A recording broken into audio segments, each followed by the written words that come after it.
Hello everyone. Let's continue our analysis of magnetic circuits, and this time I have another problem for you. And this problem is again slightly different than what we are seeing the other problems. So in each problem you will find something new, so that as you solve these problems, through solving these problems you will learn something new. Okay? So I had initially I have written on the question, and then I have there is a BH curve given in the question. I have initially drawn the plot, but then actually this is not the correct one. Uh, it's correct in terms of plot, but then the x-axis has to be h and y-axis has to be b. So just disregard this. I'll just make a fresh drawing here. Okay. So what is given in the question? So if you go to the question, a part of the question is about uh, section 1, 2 are of a material having magnetic characteristics given below. So there are some magnetic characteristics given. So what I will do is first uh, plot these characteristics, and then later on we will use that characteristics to solve the problem. Okay. So typically the relation between B and H is what? So B is nothing but mu into H. This is the typical relation between B and H. But then in our case, this B equal to mu H relation, it's like a straight line relation, but here if you actually plot, it will not be a straight line. So let's do that here. Okay. So what's on the x-axis? On x-axis is my electric field strength H, and on y-axis is the flux density.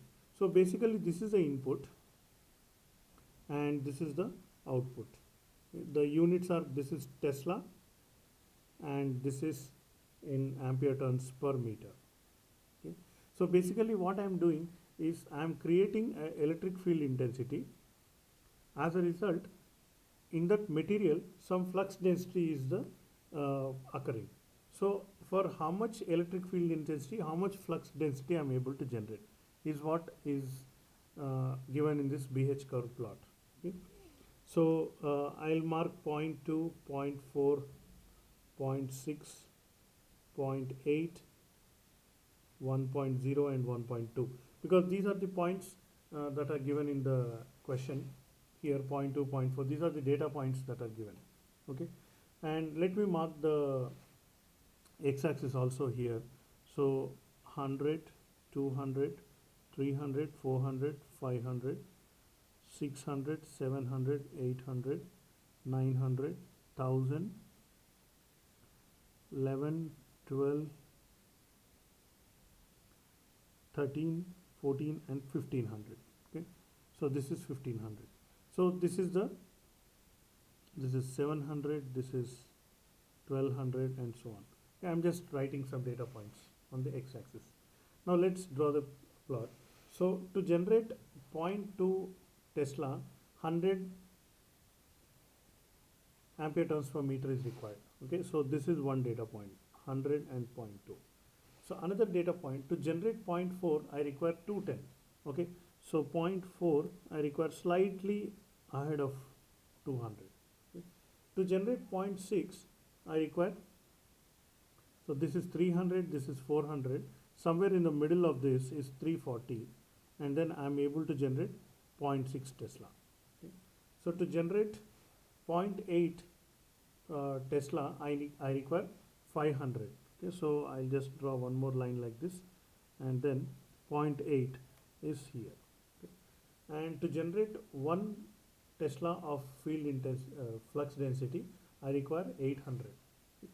So this is 800, and then I draw a line vertically from 800, and this is another data point. Okay. This is 800. So imagine just going by these first two data points, for 100 intensity, if I am able to generate 0.2 Tesla, so if I go extend it same way, at 500 I should actually reach 1, but then it is not reaching that way. So we can see the trend. And now to generate 1 point, it is very difficult.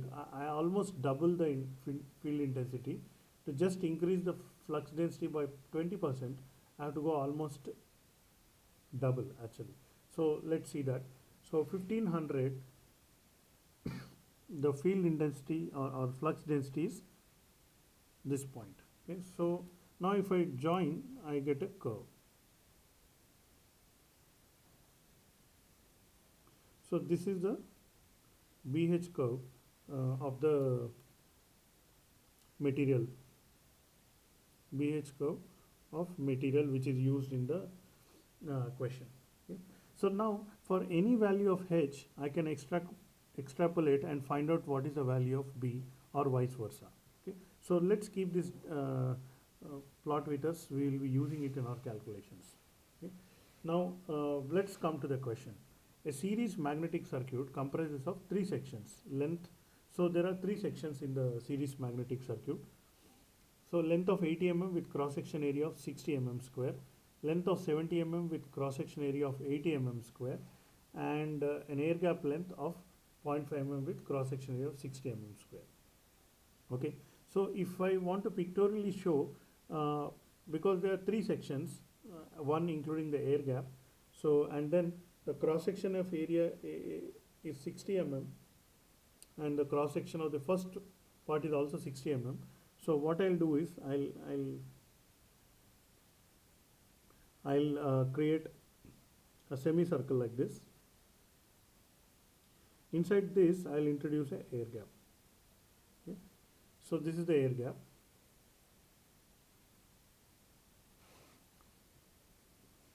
And this total length is, so the length from here to here is L1 is 80 mm, and then A1 is 60 mm square.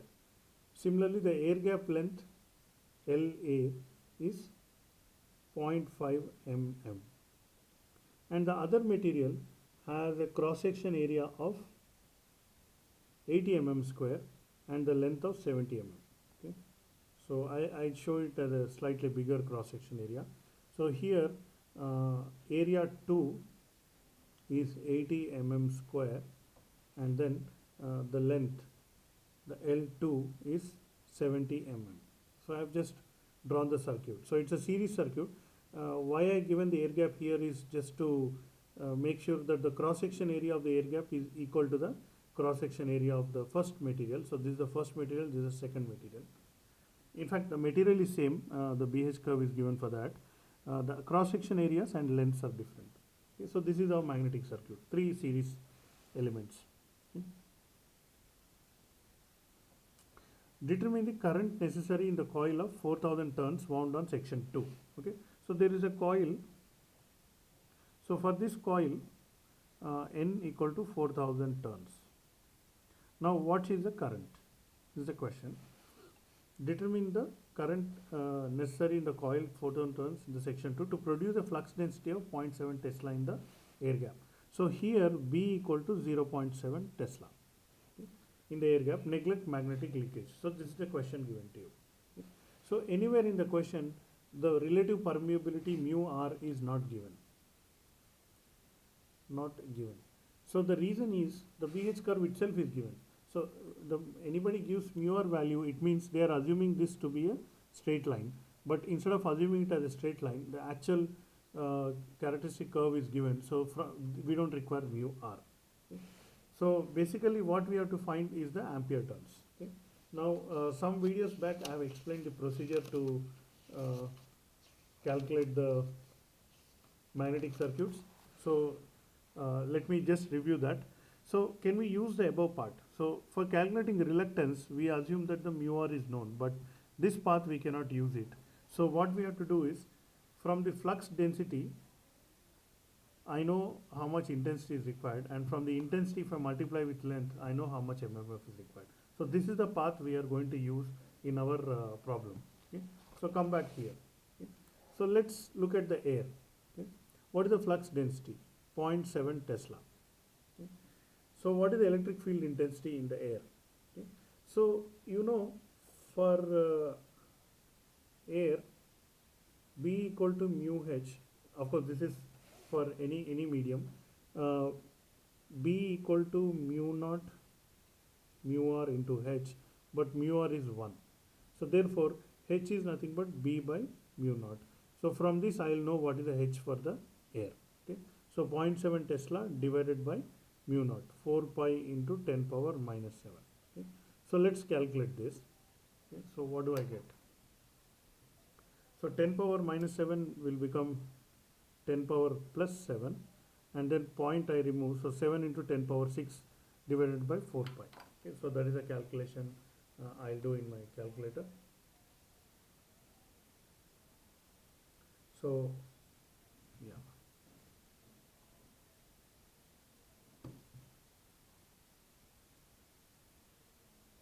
6 10 power x into 7 divided by 4 divided by pi. Okay. So I am getting some kind of a large value. In fact, I am getting 3141,592. So it's something exactly like one. So pi value is 3.141592. So it just reminds me of that. Okay. So now, what is the ampere turns required for air? Okay. So AT air. So nothing but H into L. So the H is this one. And what is the length of the air gap? So the length of the air gap is only 0.5 units. Okay. So therefore 0.5 mm. Therefore I can find the ampere turns. Okay. So 3141592. Let me just cross check this calculation once again. So 10 power 6 into 7 divided by 4 divided by pi. Okay, so yeah, that's what I was doubting. I made some mistake in the calculation. So this is 557042 ampere turns per meter. Now if I multiply this quantity with 0.5 into 10 power minus 3 meters, which is the length of the air gap, into 557042, what I'll get? Into 3 with minus 10 power into 0.5. So I'm getting 278.5 ampere turns. Okay. So this is the ampere turns I'm getting for the air. Okay. Now what is the ampere turns for the material 1? Okay. So material 1 or section 1.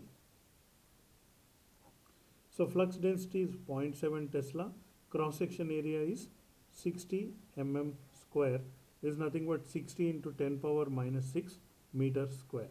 Okay. So from this I will know what is the flux. Okay. Oh, by the way, from flux density I calculated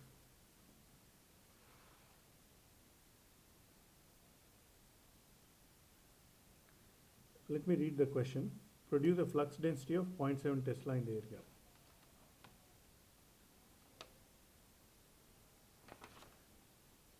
So what is the flux density? Because the area is same, this is the equal to the air gap cross section area as given in the question.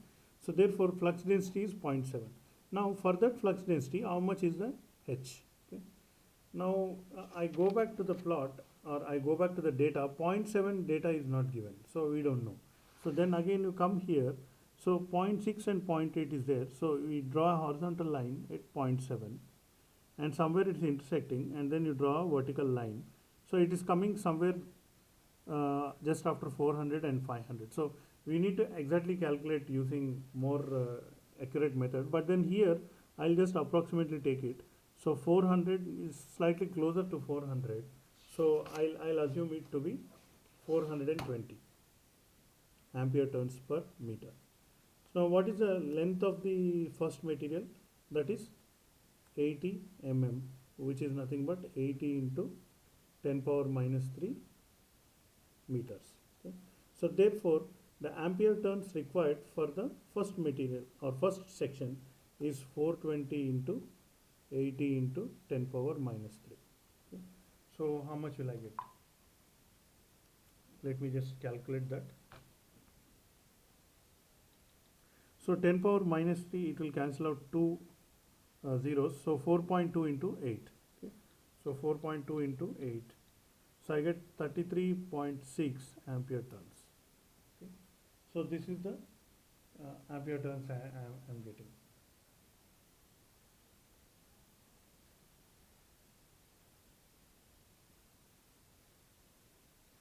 Next is I'll go for section 2. So in the section 2, what will be the flux density? Now the flux density is 0.7 Tesla in section 1, but because the area is different, it will be different. Okay? So what is the total flux here? Total flux is flux density into area.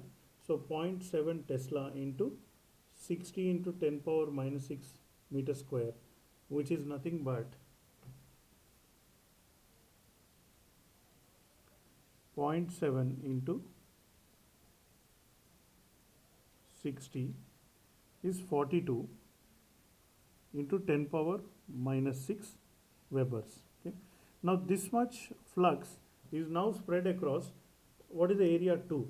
Okay. So area 2 is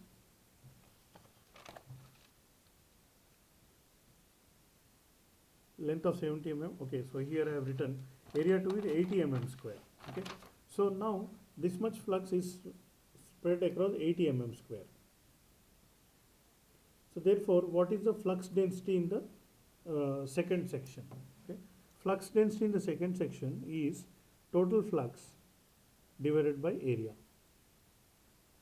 Okay, so the flux total is 42 into 10 power minus 6 divided by cross section area is 80 into 10 power minus 6, because 80 mm square I convert into meter square.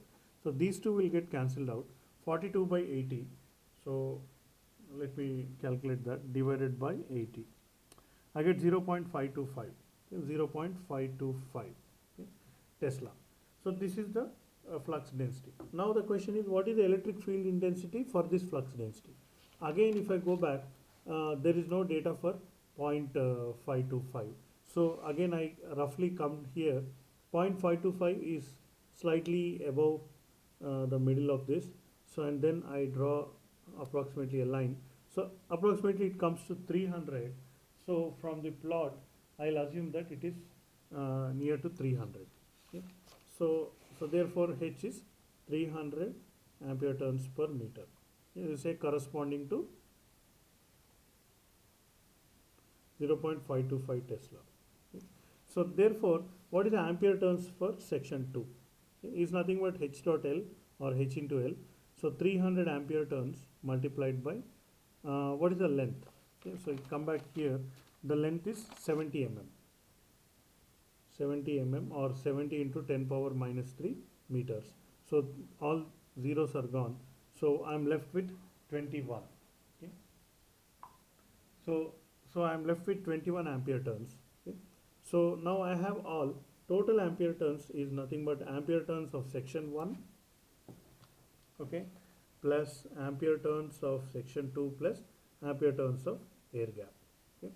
So 33.6 plus 21 plus ampere turns of air gap, I have just calculated here 278.5. Okay. So what is this? Okay, so let me quickly add this. So 33.6 plus 21 plus 278.5. Okay. So 333.1 or I'll just approximate to 333 ampere turns. Okay. Now this much ampere turns are required.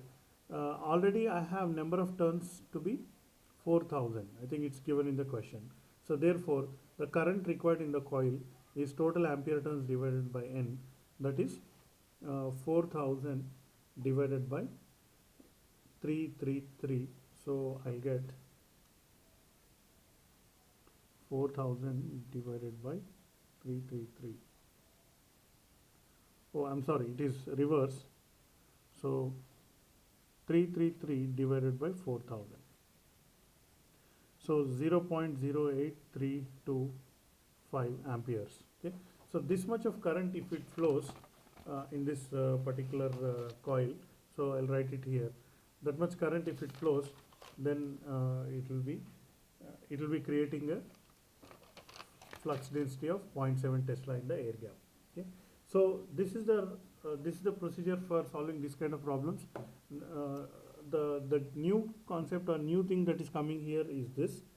Instead of giving a direct value for mu r, the value for mu r is given indirectly through this plot. So every time we calculate the flux density, refer to the plot, find out the h, and then we can solve it. I hope you understood something from this problem. So let's continue our study, and we'll see some more problems.